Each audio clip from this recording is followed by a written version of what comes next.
Hey, how's it going everybody? This is Ryan here and you are watching Some For All, a place where I make some My Hero Academia CCG videos for all of you amazing people around the world. Let's go ahead and get started. So, in this video we're going to be talking about the play area as well as touching on some of the rules in the My Hero Academia CCG.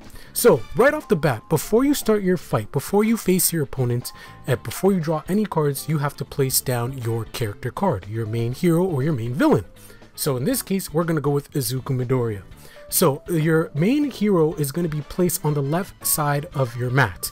Bottom left, top left, doesn't matter as long as it's on the left side of your mat. Cool. Now go ahead and place your deck in the deck zone. The deck zone is going to be in the bottom right corner of your mat. Above that is a discard pile. So it's pretty self-explanatory and it's nothing different in this game. Your discard pile is going to be the cards that can't be used, the cards that get destroyed. If you fail your control check, anything like that, your card will get sent to the discard pile.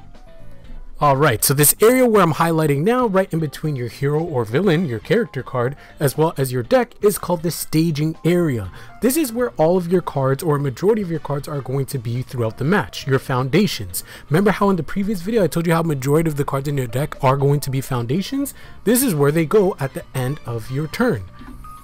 Other cards like assets could also go in this staging area as well, but as of right now we don't know any assets that are currently going to be in the game. But just so you know, the staging area is where you're going to be holding your foundations and your assets.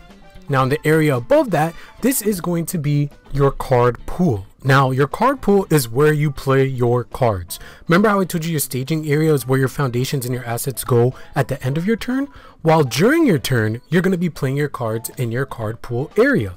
Now when you play attacks, foundations, assets, anything like that, they will be played here during your turn.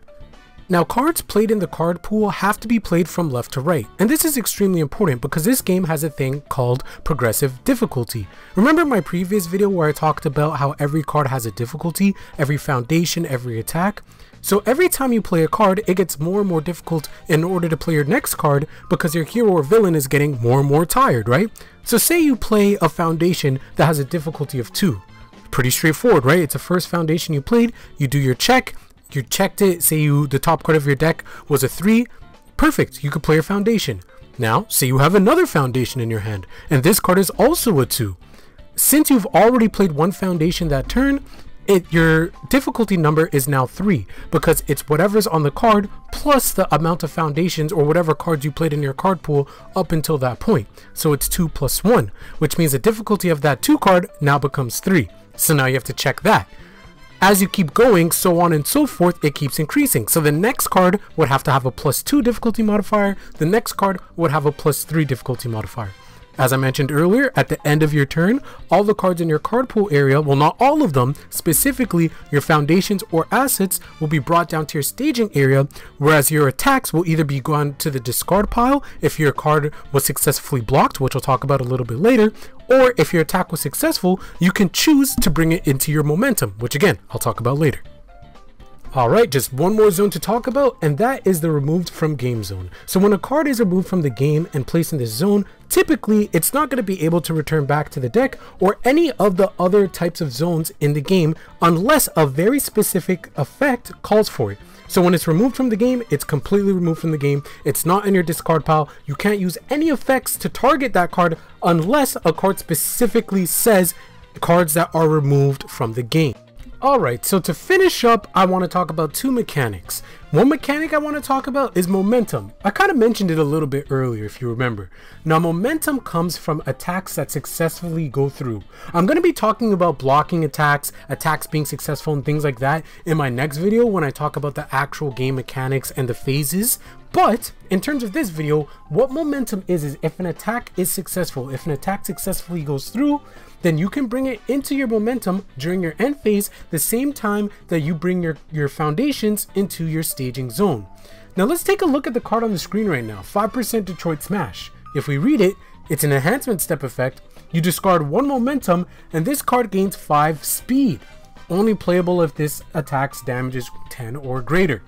Now let's say on the previous turn you also played a 5% Detroit Smash and it was successful.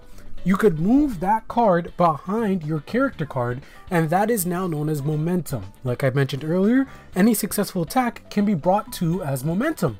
Now it's your choice, it's not mandatory. You can choose to bring it as momentum, or you could choose to send it to the discard pile. Now the last thing I want to talk about in terms of mechanics for the game in this specific video is card states. A card can either be readied or it could be committed. Now what it means for a card to be ready is it's standing straight up, it's standing vertical like how you would regularly play. And that means that the effects on the card could be used. Now, if a card is committed, that means that the card is turned horizontal 90 degrees, it's turned sideways. And that means that that card's effect has either already been used and you can no longer use it again, or you committed a card to pay a cost. Sometimes you might have to pay a cost in this game, and that's used by committing cards in your staging area. We'll get more into that in my next video when I talk about the various types of interactions in the game, as well as the phases that you go through throughout the fight against your opponent. And with that, we now know the entire playmat, the entire play zones of My Hero Academia CCG. I hope this video was helpful. I hope you guys learned a lot. If there's anything that you guys need me to explain, maybe I didn't explain anything clearly enough, you can let me know in the comment section below and I will be sure to respond to your comment. In my next video, we're going to be talking about the phases of the game. So now we can actually get started to playing the game. We're going to be talking about the phases and the interactions between you and your opponent in terms of attacking and blocking. And then the video after that, we're going to get a practice match in, and then you guys can see how fun this game really is.